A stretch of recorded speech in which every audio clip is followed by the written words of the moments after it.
nous allons rechercher une solution particulière de l'équation d'Alembert que l'on va appeler onde plane progressive harmonique.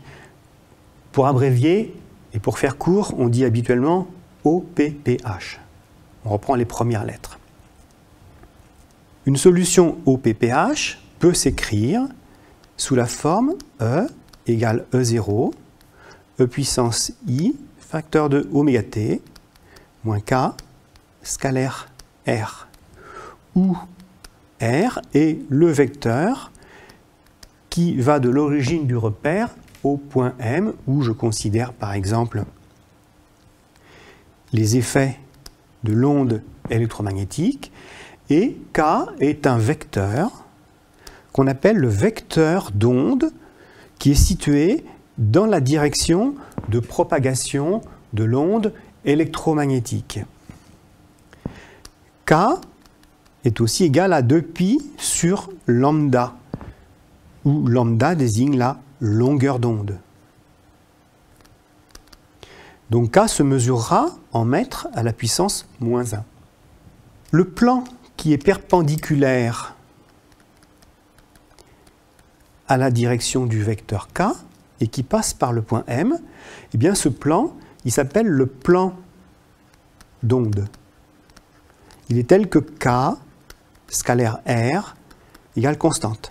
Ça, c'est une équation. Si vous remplacez K par ses coordonnées cartésiennes et R par ses coordonnées cartésiennes, R, ce n'est pas autre chose en fait que X, Y, Z, mais K, ce sont des coordonnées que je ne connais pas parce que c'est la direction de propagation de l'onde, eh bien le produit scalaire K scalaire R égale constante définit ce qu'on appelle l'équation des plans d'onde.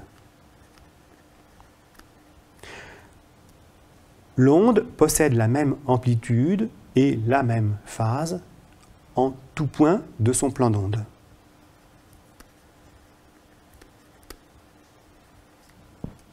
Oméga porte le nom de pulsation. S'exprime en radians par seconde. Oméga est relié à la fréquence de l'onde. Oméga est égal à 2pi nu. Nu étant la fréquence de l'onde. En Hertz.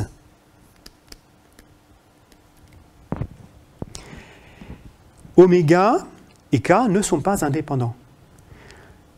En effet, cette solution de l'équation d'Alembert doit vérifier l'équation d'Alembert.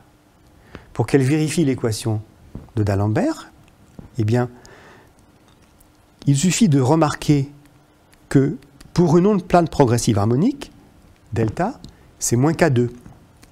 Et pour une onde plane progressive harmonique, D2 sur dt2, c'est moins oméga 2, sous forme d'opérateur.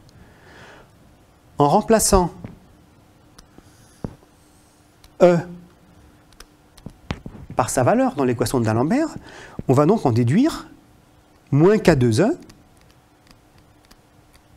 égale mu0 epsilon 0 oméga 2, avec un signe moins devant, E. De cette relation, on en déduit K égale racine de mu0 epsilon 0 oméga, mais comme epsilon 0 mu0 C2 vaut 1, ceci est égal à oméga sur C, c'est ce qu'on appelle la relation de dispersion.